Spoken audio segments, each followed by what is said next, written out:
বাড়িতে যখন এই ধরনের মোমো বানায় তখন সবাই চেটেপুটে খেয়ে নেয়। নমস্কার বন্ধুরা, আজকে মেনু চ্যানেলে আপনাদের স্বাগত জানাই।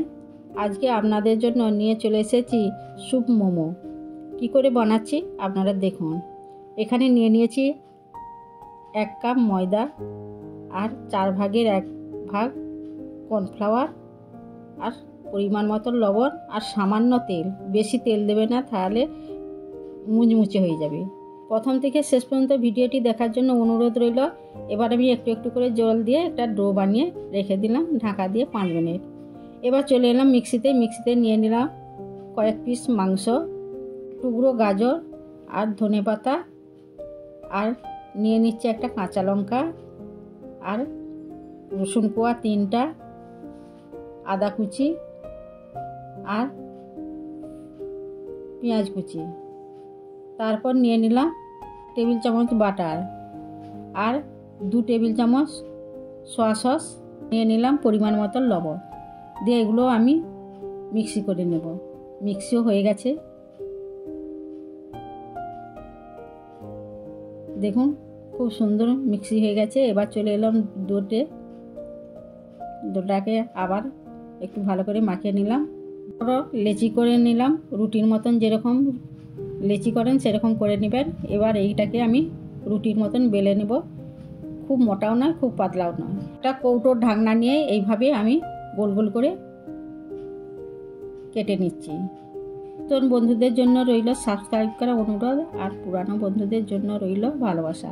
এবার আমি যে পুরটা বানিয়ে রেখেছি সেগুলো আমি প্রত্যেকটার ভেতরে এইভাবে দিয়ে দিলাম। দিয়ে আমি পুর পিঠার মতন এরকম প্রথমে মুড়ে দিলাম। যদি মুড়তে কষ্ট হয় একটু জল হাত করে দিবেন, সুন্দর চিটি ধরবে। এভাবে মুড়ে নিলাম সবগুলোই দেখুন। তারপর আমি একটা ফুলের মতন তৈরি করে নেব। একে খুব সহজ পদ্ধতি, যারা মোমো তৈরি করতে পারে না এইভাবে তৈরি করবেন, খুব সহজ হবে। এবার দেখুন মুড়াটা এইভাবে 2টা কণ ধরে পিছন দিয়ে মুড়ে দিলাম। দেখছেন কত সুন্দর লাগছেও দেখতে। এভাবে আমি সবগুলোই তৈরি করে নেব। আপনারা চাইলে অন্যভাবেও মুড়তে পারেন, আমি এইভাবে মুড়ে নিয়েছি। মোমো মোড়ার এইটাই সব থেকে সহজ পদ্ধতি। সবগুলো হয়ে গেছে, এবার আমি চলে যাব কড়াইতে। কড়াই বসিয়ে দিয়েছি গ্যাসে। এবার আমি 1 চামচ বাটার দিলাম আর 1 চামচ সাদা তেল দিলাম, দিয়ে ভালো করে একটু নেড়ে চেড়ে দিলাম। গরম মুখেতেই আমি এতে দিয়ে দেবো রসুন কুচি আর আদা কুচি, দিয়ে এগুলোকেও ভালো করে নেড়ে নিলাম, হালকা ভেজে নিলাম। দিয়ে দেবো লঙ্কার গুঁড়ো, নাড়াচাড়া করে তারপর দিয়ে দেবো 1 বাটি জল। গরম হলেই দিয়ে দিলাম তিলটা আমার পাশে রয়ে গেছিলো। আপনারা তিলটা দেবেন যখন বাটারটা দেওয়া হবে, তখন তিলটা দিবেন, তাহলে সুগন্ধটা আরও ভালো হবে। এবার আমি দিয়ে দিলাম 2 চামচ সয়া সস আর পেঁয়াজগুলি কুচিয়ে রেখেছিলাম সেটাও দিয়ে দিলাম। তারপর দিয়ে দিলাম 1 টেবিল চামচ টমেটো সস, দিয়ে ভালো করে নেড়ে চেড়ে দিলাম। আর দিয়ে দিলাম পরিমাণ মতো লবণ আর গোলমরিচের গুঁড়ো 1/2 চামচ, দিয়ে আমি ফুটে উঠতে দিয়ে দিলাম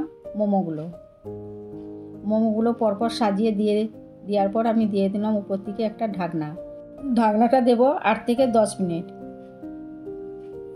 8 থেকে 10 মিনিট হয়ে যাওয়ার পরে আমি খুলে দেখলাম সুন্দর সিদ্ধ হয়ে গেছে এবং দেখতে এত অপূর্ব লাগছে। একটু নেড়ে চেড়ে দিলাম, তারপর উপর থেকে দিয়ে দিলাম কর্নফ্লাওয়ার গুলে রেখেছিলাম, সেটা দিয়ে দিলাম। 2 টেবিল চামচ কর্নফ্লাওয়ার গুলে রেখেছিলাম আর দিয়ে দিলাম। মনে হলো লবণটা একটু কম হবে, একটু লবণ দিয়ে দিলাম আবার। এরপর দিয়ে দেবো ধনেপাতা কুচি। নামানোর আগে দিয়ে দিবেন লেবু রস, আমার কাছে লেবু ছিল না। সকাল সন্ধ্যে রাত্রি যে কোনো সময়ে আপনারা খেতে পারেন, বাচ্চা থেকে বুড়ো পর্যন্ত সকলেই পছন্দ করবে। আমার ভিডিওটি ভালো লাগলে লাইক কমেন্ট শেয়ার করবেন। সুস্থ থাকুন, ভালো থাকুন, দেখা হচ্ছে পরের ভিডিওতে। অবশ্যই বাড়িতে বানিয়ে কমেন্ট করে জানাবেন কেমন হলো।